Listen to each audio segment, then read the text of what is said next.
तो दोस्तों, हमारा पर्यावरण का जो टॉपिक चल रहा था उसमें हमने आपको इन्वायरमेंट, पहला जो हमारा टॉपिक था पर्यावरण, इन्वायरमेंट के सभी टॉपिक को हमने, उसके जितने भी थे सब चीजों को हमने अच्छी तरह से समाप्त कर दिया था। लास्ट समय क्या होता था, हमने मानवीय गतिविधियों में जब बात किया था तो उसमें हम मानवीय गतिविधियां पढ़ा ही दिए थे। तो इस तरह से हमारा पूरा खत्म हो गया था। उसमें यही थोड़ा सा बताने को रह गया था कि किस तरह से मानवीय गतिविधियां धीरे धीरे बढ़ती हैं, सूचना क्षेत्र का प्रसार होता है, यानी औद्योगिक क्षेत्र बढ़ता है तो उत्पादन बढ़ता है, फिर धीरे धीरे सूचना बढ़ता है। सूचना बढ़ने के साथ साथ पूरे विश्व में क्या हो जाती है, एक सूचना की क्रांति हो जाती है। इस तरह से हमारा मानवीय जो गतिविधियां थी, हम मानवीय पर्यावरण, वो पूरी तरह से समाप्त हो गया था। अब जो अगला बात थी, यहाँ पर आपको अनेक प्रकार के बुक में एक्टिविटीज दी हैं, क्रियाकलाप दी गई हैं, एक्टिविटीज दी गई हैं।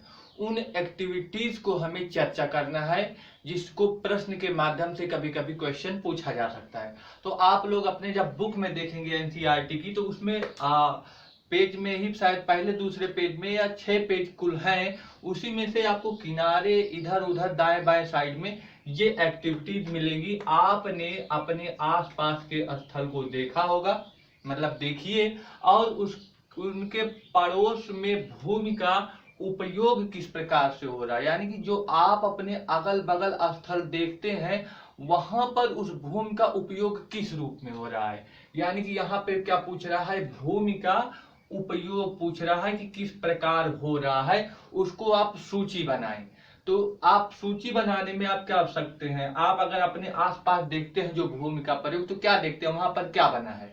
आप देखते हैं कि वहां पर घर बना है ना, आप जहां पे रहते हैं तो अपने आसपास क्या देखते हैं, सबसे पहले देखते हैं कि वहां पर क्या बना है, घर बना है, पहली चीज देखते हैं।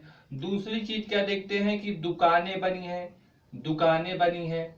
तीसरी चीज जो देखते हैं, सड़कें बनी है। आप अपने आसपास घर के क्या देखते हैं, सड़क देखते हैं, तो इससे हम बोल सकते हैं सड़कों का निर्माण, सड़कों का निर्माण देखते हैं, जो गतिविधियों की बात करेंगे।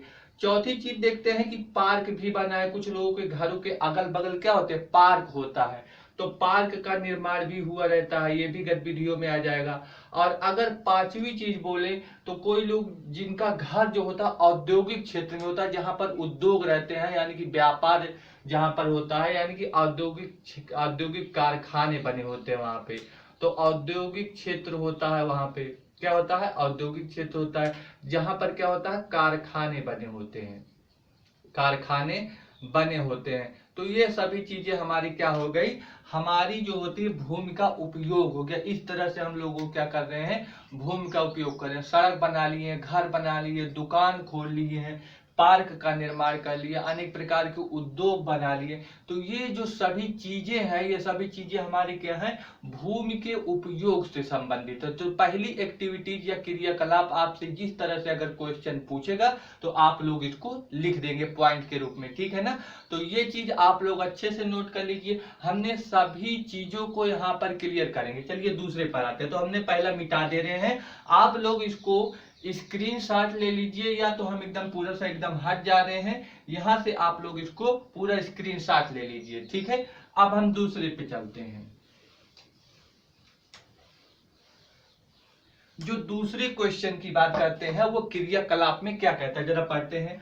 अपने घर व स्कूल में, पहली बात तो कह रहा है कि घर में, दूसरी बात क्या कह रहा है कि स्कूल में। तो अपने घर व स्कूल में आप जो पानी उपयोग करते हैं, जो पानी उपयोग करते हैं, पानी के उपयोग के बारे में कर रहा है, वह कहां से आता है। तो पानी जो उपयोग कर रहे हैं उसके बारे में पूछ रहा है, घरों में और स्कूलों में वो पानी की बात बताइए आप। और हमारे दैनिक जीवन में पानी के विभिन्न उपयोगों की सूची बनाएं, यानी कि उपयोगों की सूची, आप पानी की, वही पानी की सूची बनाना है घर में और विद्यालय में। आप किसी को पानी व्यर्थ करते हुए देखा, यानी कि पानी व्यर्थ करते हुए की बात करना है। तो इन चीजों को आपको बताना है कि किस तरह से होगा। तो पहले हम घर की बात कर लेते हैं कि घर में हम क्या करते हैं, पानी का उपयोग। तो आप लोग हेडिंग डालेंगे इसमें कि घर में पानी का उपयोग, घर में पानी का उपयोग, यही तो पूछ रहा है ना पहले पॉइंट में। तो घर में जब हम पानी की उपयोग की बात करते हैं तो इसमें क्या लिखेंगे, इसमें लिखेंगे पहली चीज कि हम घर में क्या करते हैं, घर में हम खाना बनाते हैं और खाना बनाने में भी हमारा क्या लगता है, पानी का उपयोग होता है। तो हम लिख सकते हैं पहली पॉइंट कि खाना बनाने में पहली चीज हो गया खाना बनाने में उपयोग होगा, तो इसको लिख लिया खाना बनाने में।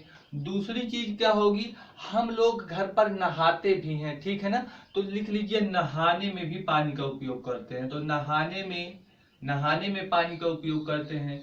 फिर क्या होता है, कपड़ा भी धुलते हैं, तो कपड़ा धुलने में पानी का उपयोग करते हैं, कपड़ा धुलने में। और क्या होगा, कपड़ा धुलने में हो गया, और क्या हो गया, पानी को हम लोग क्या करते हैं घरों में अत्यधिक रूप से साफ सफाई के रूप में इस्तेमाल करते हो, तो साफ सफाई लिख लीजिए, साफ सफाई। ये बात हो गया, घरों में हो गया ना। तो अब अगर चलते हैं विद्यालयों की बात कर रहा है, तो विद्यालय की बात लिख लीजिए, तो विद्यालय में पानी का उपयोग। अब अगर विद्यालय में पानी के उपयोग की बात करते हैं, तो किस तरह से विद्यालय में पानी का उपयोग होगा। देखिए, विद्यालय में भी अनेक प्रकार से क्या लगे रहते हैं, नल लगे रहते हैं, टोटी लगी रहती है, या जिसे बोल सकते हैं आप सरकारी बम्बा लगा रहता है। तो नल किस लिए लगा रहता है, ताकि बच्चे लोग क्या करें, पानी पी सकें। कई जगह पे फिल्टर वाली मशीन भी लगी होती है।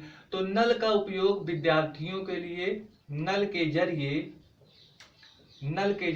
जरिए पानी का उपयोग क्या करने के लिए, पीने के लिए।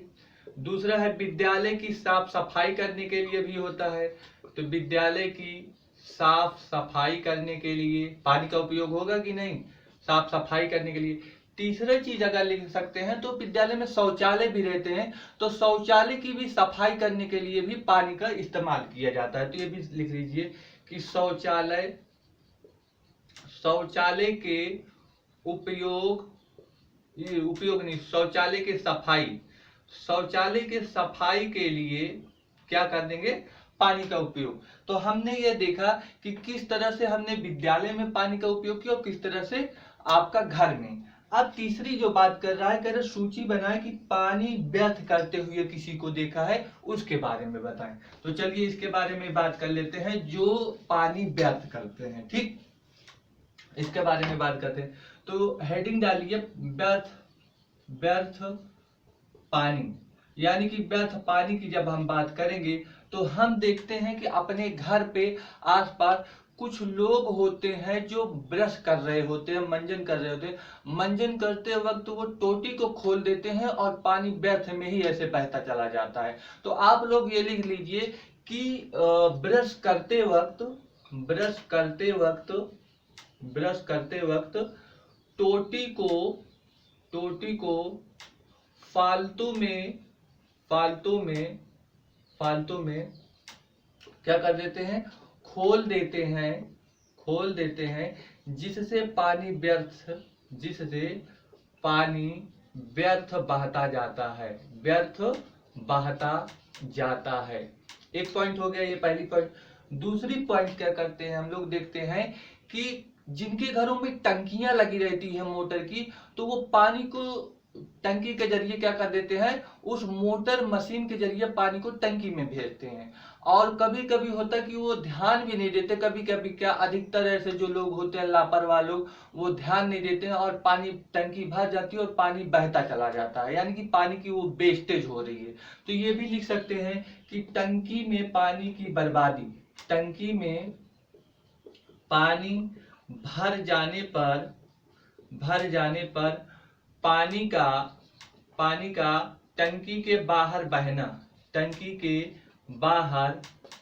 व्यर्थ रूप से बहना, ये भी क्या होता है, पानी की बर्बादी होती है, ठीक है ना। अगर तीसरी बात बोले हम का भी देखते हैं, तो हमारे घरों के आसपास क्या होती है, किसी के पास गाड़ियां होती हैं, उस गाड़ियों में अत्यधिक साफ सफाई करने के लिए वो क्या करते हैं, बहुत ज्यादा पानी का यूज कर लेते हैं, जबकि उतना पानी की जरूरत नहीं होती है साफ सफाई करने के लिए। लेकिन हाँ ठीक है, साफ करिए, लेकिन अत्यधिक मात्रा में पानी का उपयोग मत कीजिए, ताकि वो साफ सफाई कर लेगी, ताकि वो पानी वेस्ट हो जाए। तो लिख लीजिए कि गाड़ियों की साफ सफाई में, गाड़ियों की क्या करने में, साफ सफाई हेतु, साफ सफाई हेतु अत्यधिक पानी का उपयोग, अत्यधिक क्या, अत्यधिक पानी का उपयोग। तो ये बात आप लोग समझ गए होंगे कि ये सभी बातें क्या हो गया, व्यर्थ पानी के बारे में। तो हमने दो एक्टिविटीज को अच्छी तरह से सीख लिया। अब आते हैं हम अपने तीसरे क्वेश्चन की तरफ। ये हमारा दो क्वेश्चन समाप्त हो गया। अगर हम तीसरे क्वेश्चन की तरफ बढ़े एक्टिविटीज में, तो क्या करा जरा देखिए। स्कूल में जाते समय आसमान में देखें और ध्यान दें कि दिन कैसा है। वर्षा हो रही है, आसमान में बादल हैं, तेज धूप है या कोहरा है। मतलब कि ये है, ये पूछ रहा है कि जब आप स्कूल जाते हैं तो आपको मौसम किस तरह से दिखाई देता है। क्या आपको मौसम साफ दिखाई देता है तो उसके बारे में बताएं, या कोहरा है या बादल घेरे हुए उसके बारे में लिखें। मतलब आपको लिखना है इसके बारे में। तो हम लिखते हैं, अगर इसे हम लिखें तो लिखें स्कूल जाते वक्त, स्कूल जाते वक्त, जब हम स्कूल जाते हैं तो क्या दिख रहा है, हम मान लेते हैं कि हमको मौसम साफ दिखाई दे रहा है। इस समय पानी नहीं गिर रहा है तो मौसम क्या है, साफ दिखाई दे रहा है। जाते वक्त मौसम, मौसम क्या, दिन लिखिए, दिन कैसा है, साफ है। दिन साफ दिखाई दे रहा है, दिन साफ दिखाई दे रहा है। अच्छा, दिन साफ दिखाई दे रहा है तो क्या बादल घेरे हुए होगा, नहीं घेरे हुए होगा। लिखिए बादल, बादल छटा हुआ है, बादल क्या है, छटा हुआ है, और धूप तेज निकली है, और धूप तेज निकली है। तो आप यह एक्टिविटीज लिख दिए जो उसने पूछ रहा था, आपने वो लिख दिया। तो ये चीज शायद ये क्लियर हो गया होगा कि वो आपसे पूछ रहा है कि क्या करना है क्या नहीं करना। तो ये हमने तीसरा भी क्वेश्चन कर लिया है। अब आते हैं हम चौथे क्वेश्चन पर। चौथे क्वेश्चन में क्या है, बोल रहा है कि जब पड़ोस के किसी बुजुर्ग व्यक्ति से बात कर रहे होते हैं, जब आप किसी पड़ोस के बुजुर्ग व्यक्ति से मिलते हैं या बात करते हैं और निम्न जानकारी को प्राप्त करते हैं, उनसे कुछ पूछते हैं कि वो कुछ जानकारी उनसे लेते हैं। क्या है, पहली क्या है, जब वे आपकी उम्र के थे तब उनके आसपास कैसे पेड़ थे। बताइए, उनसे पूछेंगे दादाजी या बाबा जी या चाचा जी, बताइए कि जब आप उनके जैसे थे, छोटे हमारे जैसे छोटे थे, तो आपके समय में कैसे पेड़ पौधे हुआ करते थे। तो दादाजी बताएंगे पहले बाइट में कि बच्चे हमारे समय तो बाग बगीचे हुए थे जहां पर आम के पेड़ हुआ करते थे, नीम के पेड़ हुआ करते थे, अमरूद के पेड़ हुआ करते थे, सहतूत के पेड़ हुआ करते थे, हम लोग बहुत खाते पीते थे, तो ये सभी पेड़ हुआ करते थे। तो पहली चीज में ये पेड़ों की जिक्र किया है, तो इस तरह के पेड़ लिख देंगे, आम के, नीम के, अमरूद के और सहतूत के पेड़ लिख देंगे। दूसरी बात क्या कर रहा है, उस समय घर के अंदर खेले जाने वाले खेल, कौन कौन से खेल हुआ करते थे। तो उस समय खेल के जो घर में खेले जाते थे, चौसर खेले जाते थे। चौसर का मतलब क्या है, शतरंज जिसे बोलते हैं, जो चेस आज हम लोग कहते हैं चेस, शतरंज खेले जाते हैं, या फिर लूडो खेला जाता था, लूडो, लूडो खेला जाता था, या फिर गुट्टी होती थी, जो बहुत प्रकार के लोग गुट्टियां भी खेलते थे। तो इस प्रकार के खेल हुआ करते थे, ठीक है। और जो लड़कियां हुआ करती थी वो खो खो खेला करती थी, क्या, खो खो खेला करती थी। तो इस प्रकार के खेल हुआ करते थे उनके जमाने में, ठीक। और आप आगे भी लिख सकते हो, कबड्डी भी कबड्डी भी खेला जाता था। तो इस प्रकार के। तीसरी में क्या है, उस समय उनका पसंदीदा फल क्या था। जो बाबा दादा चाचा है उनका क्या फल हुआ करता, तो वो लोग अपना पसंदीदा फल बताएंगे। हम लोगों ने एनसीईआरटी में पढ़ा था कि गर्मियों में कौन सा फल यूज करते थे, तरबूज और खरबूजे का। तो यहीं पर वही लिख लीजिए, तरबूजा और खरबूजा, तरबूजा और खरबूजा कब, गर्मियों में। तो यहाँ पे लिख देना गर्मियों में, गर्मियों में। और सर्दियों में वहां पर क्या लिखा था, सर्दियों में वहां पर मूंगफली लिखा था, मूंगफली, ठीक है ना। तो सर्दियों में मूंगफली का इस्तेमाल करते थे। अगला है कि गर्मी व सर्दी के मौसम वो कैसे बिताते थे। बताइए, गर्मी का मौसम वो किस तरह से बिताते थे और सर्दी का मौसम। जब गर्मी की बात आती है तो गर्मी में उस समय बाग बगीचे हुआ करते थे और पेड़ हुआ करते थे, पेड़ों के नीचे वो लोग छाव में रहते थे। तो आप लोग लिख सकते हैं कि बरगद का पेड़ बहुत छांव देता है, तो लिख लीजिए बरगद तथा नीम के पेड़ हुआ करता था। नीम का पेड़ हुआ करता था जिसके नीचे वो लोग छाव में रहा करते थे, छाव में रहते थे। यानी कि ये गर्मी की जब बात होगी तब आप लोग गर्मियों में लिख देना गर्मी की। जब सर्दी की बात होगी, सर्दी की पूछ रहा है सर्दी की, तो सर्दी में क्या करते थे, धूप लेते थे, क्योंकि सूरज निकल जाता था, धूप लेते थे। सर्दी में क्या करेंगे, धूप लेते थे। अच्छा, अगर धूप लेते थे तो और क्या, वो लोग आग भी जलाते थे, आग जलाकर भी गर्मी लेते थे। तो आग जलाकर गर्मी लेते थे। तो इस तरह से हमने सारी एक्टिविटीज या क्रियाएं जो देख लिया कितनी प्रकार की थी। तो आपके बुक में 4 प्रकार की क्रियाकलाप थी, हमने चारों के बारे में बात कर लिया। अब आते हैं क्वेश्चन आंसर। आपके क्वेश्चन आंसर की बात करेंगे। अगर आपके पास एनसीईआरटी की बुक है तो आप अपने एनसीईआरटी की बुक को खोलिए, हम आपके यहाँ क्वेश्चन पढ़ रहे हैं, क्वेश्चन का आपका जवाब देते चलते हैं, सारी चीजों को डिस्कस करते हैं। पहला क्वेश्चन है पारितंत्र क्या है। अगर हम बोले कि पारितंत्र क्या है, तो हमने बताया था पारितंत्र, आप लोग समझिए पहले, उसके बाद इसको लिख लेना। पारितंत्र की बात करेगा तो हमने बोला था पारितंत्र एक ऐसा तंत्र है, कैसा तंत्र है जिसमें कौन कौन लोग रहता था, हमने बताया था जिसमें पेड़ पौधे सभी चीज रहते थे और समस्त जीवधारी रहते थे। तो इसमें पेड़ पौधे समस्त जीवधारी आपस में क्रियाएं करते थे तथा पर्यावरण से भी आपस में क्रियाएं करते थे। और पर्यावरण की कैसे, हमने बताया था भौतिक और रासायनिक क्रियाओं के द्वारा वो लोग परस्पर क्रिया करते थे, ठीक है ना। और जिसके जरिए वो लोग जहां पर निवास करते थे, यानी कि जो उनका निवास स्थान होता था, यानी कि जो पर्यावरण है वही तो उनका निवास स्थान है, तो जो उनका निवास स्थान हुआ करता था जिसमें क्या करते थे, हमने बताया था वहां पे ऊर्जा और पदार्थ हुआ था, उसी का स्थानांतर से संबंधित है। तो आपके पहले क्वेश्चन का जवाब हो गया एनसीईआरटी का पारितंत्र क्या है, आपके बुक में क्लियर एक साइड में लिखा हुआ है, आपका वही जवाब हो गया। दूसरे क्वेश्चन चलते हैं, प्राकृतिक पर्यावरण से आप क्या समझते हैं। प्राकृतिक पर्यावरण की बात कर रहा है तो जरा देखिए, अगर हम प्राकृतिक पर्यावरण की बात करेंगे तो हमने कहा था कि पर्यावरण जो होता है वो 2 प्रकार से होता है, एक होता है प्राकृतिक पर्यावरण, एक होता है मानवीय पर्यावरण। यानी कि पर्यावरण की जब हम बात करेंगे तो पर्यावरण 2 प्रकार का होता है, एक होता है प्राकृतिक पर्यावरण, दूसरा होता है मानवीय पर्यावरण। और क्वेश्चन पूछा है कि प्राकृतिक पर्यावरण से क्या समझते हैं। तो प्राकृतिक पर्यावरण में क्या आता है, आपका भूमि आता है, और क्या आता है, जल आता है, वायु आता है, और सभी पेड़ पौधे और क्या आते हैं, जीवधारी आते हैं। सभी जीवधारी का समूह ही क्या है, आपका प्राकृतिक पर्यावरण है। क्या है, प्राकृतिक पर्यावरण है। अगर यह प्राकृतिक पर्यावरण है तो इसमें क्या क्या निवास करते हैं, तो प्राकृतिक पर्यावरण के अंतर्गत हमने बताया था कि जीवी यानी कि जिसे हम बायोटिक कहते हैं, यानी कि जैविक जिसे बोलते हैं, और अजीवी जिसे अपर्यावरण यानी कि जिसे एबायोटिक कहते हैं, अजैविक जिसे कहते हैं। तो इसके अंतर्गत जीवी और अजीवी दोनों का सम्मिलन रूप होता है। तो लिख सकते हैं इसमें जीवीय तथा अजीवीय संबंध पाया जाता है।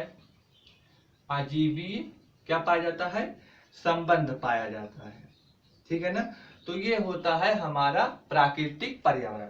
तो प्राकृतिक पर्यावरण हो गया, आपसे जो क्वेश्चन पूछेगा तो ये इसका जवाब आप लोग दे देंगे।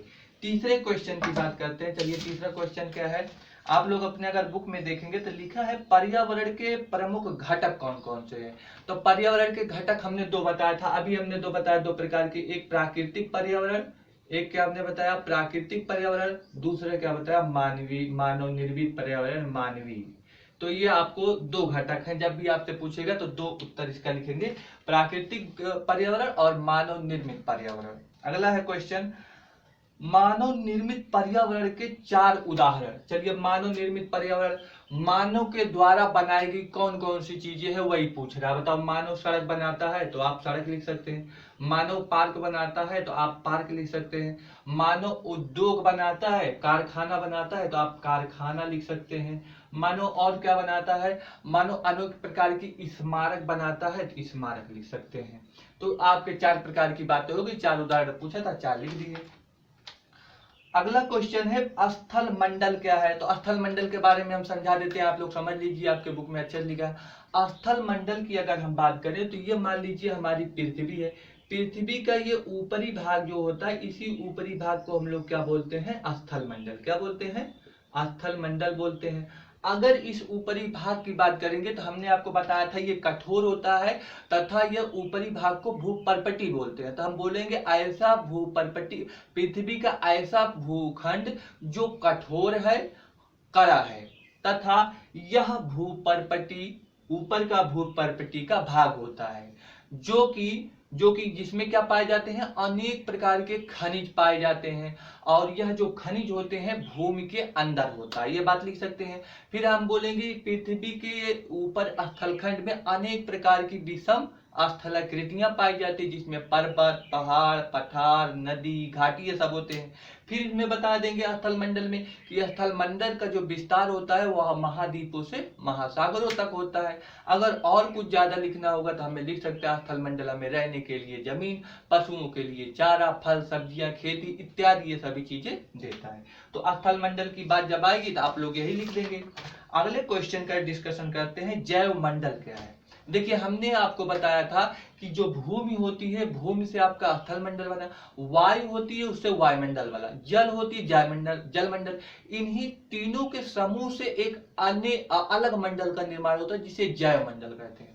तो जैव मंडल का निर्माण होगा तो उसमें जीवित लोग पाए जाते हैं, यानी कि पेड़ पौधे, जीवधारियों का समूह ही जैव मंडल कहलाता है, जिसमें जीवन पाया जाता है। और अगला पॉइंट लिखेंगे, जीवन के लिए ये 3 महत्वपूर्ण तत्व जरूरी होते हैं, जिसमें जलमंडल, वायुमंडल और स्थल मंडल के समूह को मिलाकर ही जैव मंडल बनता है। तो आप लोग यही लिख देना, ये आपका उत्तर हो गया। अगला बात करते हैं दूसरा क्वेश्चन कि इसमें से कौन सा प्राकृतिक पारितंत्र नहीं है। आप लोग अपने बुक में जब देखेंगे तो दूसरा क्वेश्चन है कौन सा नहीं है। पहला ऑप्शन है मरुस्थल, दूसरा ऑप्शन है ताल और तीसरा ऑप्शन है वन। आप बताइए, प्राकृतिक पूछ रहा है, यानी कि जो मानव निर्मित नहीं है, प्रकृति ने बनाया है। तो बताइए, क्या मरुस्थल मनुष्य ने बनाया? नहीं, मरुस्थल तो अपने आप ही निर्मित होता, तो ये आंसर नहीं होगा। ताल, ताल देखते हैं ना, मनुष्य अपने खोद कर भूमि के कुछ मिट्टी को निकाल कर वहां पर क्या गड्ढा बनाता है और ताल का निर्माण करता है, यानी कि ताल क्या है, मानव निर्मित है। इसका मतलब ताल मानव निर्मित है, हमसे पूछ रहा है प्राकृतिक पारितंत्र नहीं है, तो ये तो मानव निर्मित है ना, तो यही आंसर हो जाएगा, क्योंकि ये प्राकृतिक पारितंत्र नहीं है, ये तो मनुष्य के द्वारा बनाया गया है। तो इसका आंसर हो जाएगा 2। दूसरा क्वेश्चन इसमें चलते हैं कि इनमें से कौन सा मानवीय पर्यावरण का घटक नहीं है। बोल रहा है कि मानवीय पर्यावरण, जब भी मानवीय पर्यावरण की बात करेगा तो जरा देखिए, स्थल, जो स्थल है घटक नहीं है, स्थल, धर्म, समुदाय, तो इसमें से कौन सा मानवीय पर्यावरण, मानवीय पर्यावरण का मतलब समझ रहे हैं आप, जो मनुष्यों के द्वारा निर्मित वाला पर्यावरण होता है। तो बताइए, इसमें आपका आएगा स्थल, धर्म, समुदाय। ये आपका जो क्लियर हो रहा है, इसमें कौन सा नहीं है मानवीय पर्यावरण के तहत। तो समुदाय क्या होता है, ये समुदाय एक ग्रुप होता है मनुष्यों के जरिए, ठीक है ना। धर्म भी उसका होता है, और स्थल जो होता है ये स्थल प्रकृति का रूप है, स्थल जो होता है क्या होता है, प्राकृतिक होता है, इसीलिए स्थल इसका सही होगा। तीसरा इसमें क्वेश्चन है, इनमें से कौन सा मानव निर्मित पर्यावरण है। मानव निर्मित की अगर बात करें, जो मनुष्यों ने क्या किया है, बनाया है। तो मानव निर्मित पर्यावरण सड़क है, समुद्र है, पहाड़ है। पहाड़ प्राकृतिक रूप से बनाया गया है, समुद्र भी प्रकृति ने ही बनाया है, सिर्फ सड़क कौन बनाया है, मनुष्य ने, तो मानव निर्मित इसका सड़क होगा। पांचवा क्वेश्चन है, इनमें से कौन सा पर्यावरण के लिए खतरा है। बताइए, पादप वृद्धि। पादप का मतलब होता है पेड़ पौधे, अगर पेड़ पौधे खूब बढ़ रहे हैं, खूब फल फूल रहे हैं, तो इसमें कोई दिक्कत है, नहीं दिक्कत है, ये नहीं होगा। जनसंख्या वृद्धि, अगर अधिक जनसंख्या होने लगेगी तो अनाज की अधिक जरूरत पड़ेगी, अनाज की अधिक कैसे जरूरत होगी कि हमारी इतना उत्पादन ही नहीं हो पा रहा है, कितना लोग पैदा हो जा रहे हैं, तो यह एक बहुत बड़ी समस्या हो जाएगी, उनके रहने के लिए भी बहुत बड़ी समस्या। अगर वहां पर वो घर बना लेंगे तो खेती कैसे होगी, तो ये एक बहुत बड़ा खतरा है, जिसमें लिख सकते हैं जनसंख्या वृद्धि। तो आई थिंक ये दूसरा क्वेश्चन भी आपका क्लियर हो गया है। अब आते हैं कुछ और क्वेश्चन की बात कर लेते हैं। जैसे क्वेश्चन में है आपका कुछ हाँ, मैचिंग करने वाला है। तीसरा क्वेश्चन आपका मैचिंग करने वाला, आप अपने बुक में अगर देखेंगे तो मैचिंग का ही है। तो पहला है जयमंडल। देखिए जयमंडल की अगर बात करें तो हमने कहा था समस्त जीवधारी मिलकर जयमंडल का निर्माण करते हैं। तो इसमें जो ऑप्शन नंबर 4 है, ऑप्शन नंबर 4 वह संकीर्ण क्षेत्र जहां जल थल वायु पारस्परिक क्रिया करते हैं। हमने बताया था जयमंडल तभी बनेगा जब ये तीनों आपस में क्रिया करके नया मंडल बनाएंगे। कौन? जल थल वायु। जहां पर ये तीनों होगा वहीं पर जयमंडल पाया जाएगा, इसीलिए जयमंडल का ऑप्शन नंबर 4 होगा। आप चौथे से मिलान कर लीजिए। वायुमंडल की बात होगा तो देखिए ये वायुमंडल में होगा तो ये पहला वाला इसका होगा, पृथ्वी को घेरने वाली वायु। वायुमंडल क्या होता है? पृथ्वी के चारों ओर जो घेरने वाली वायु होता है वही वायुमंडल होता है। अगर तीसरी बात करें जलमंडल, तो जलमंडल की अगर बात करें तो इसका दूसरा वाला पार्ट होगा, आप दूसरे पर निशान मारिए, जिसका जलीय क्षेत्र है। जलीय क्षेत्र ही जलमंडल कहलाता है, तो इसका हो जाएगा दूसरा। तीसरा लास्ट वाला है पर्यावरण। पर्यावरण का संबंध किससे है? तीसरे वाले से है, हमारे आसपास के जो क्षेत्र होते हैं वो आपका पर्यावरण कहलाता है। तो ये मैचिंग वाला भी हो गया। आइए क्वेश्चन नंबर 4 की चर्चा करते हैं। इस पर कहा है मानव अपने पर्यावरण में परिवर्तन करता है, इसका क्या कारण है? तो जब मानव अपने पर्यावरण में परिवर्तन करता है तो इसका कारण यह है कि मानव की जरूरत होती है, उसकी जरूरतें बढ़ जाती हैं। तो उसकी जरूरतें बढ़ने के साथ साथ दिन प्रतिदिन उसकी आवश्यकताएं और अधिक बढ़ती जाती है, जिसके कारण वो पर्यावरण को नुकसान पहुंचाता है, कभी कभी तो पर्यावरण को नष्ट भी कर देता है। और वहां पर एग्जाम्पल आप लिख सकते हैं, अनेक प्रकार के कारखानों का निर्माण करता है, अनेक प्रकार के कारों का निर्माण करता है, जो फैक्ट्रियां लगाई जाती हैं। फिर क्या करता है? सड़कें बनाता है। तो यहाँ पे ये मानव की अपनी जरूरतें ही जरूरतों को पूरा करने के लिए वो पर्यावरण को नहीं देखता है, वहां पर उसको नुकसान पहुंचाता है और इस तरह से पर्यावरण क्या होता है? बदलता है। तो ये कारण आप लिख सकते हैं। दूसरा क्वेश्चन है पौधे और जीव जंतु एक दूसरे पर आश्रित रहते हैं। जरा देखिए, पौधे और जंतु की बात कर रहा है, दोनों ही सजीव हैं, यानी कि दोनों में ही जान पाई जाती है।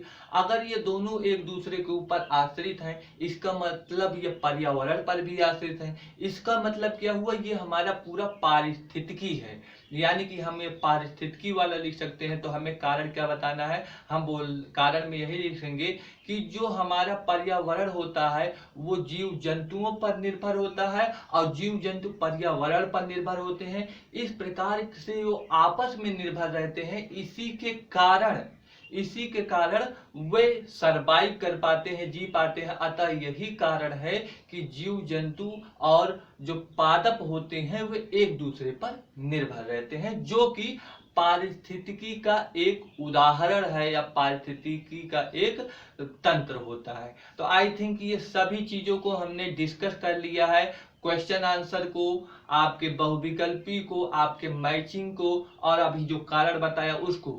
और उसके पहले जो हमने एक्टिविटीज लिखवाई थी उन एक्टिविटीज को तो हमने लिखवा ही दिया था, और जो क्वेश्चन है उसको भी हमने अच्छी तरह से समझा दिया है।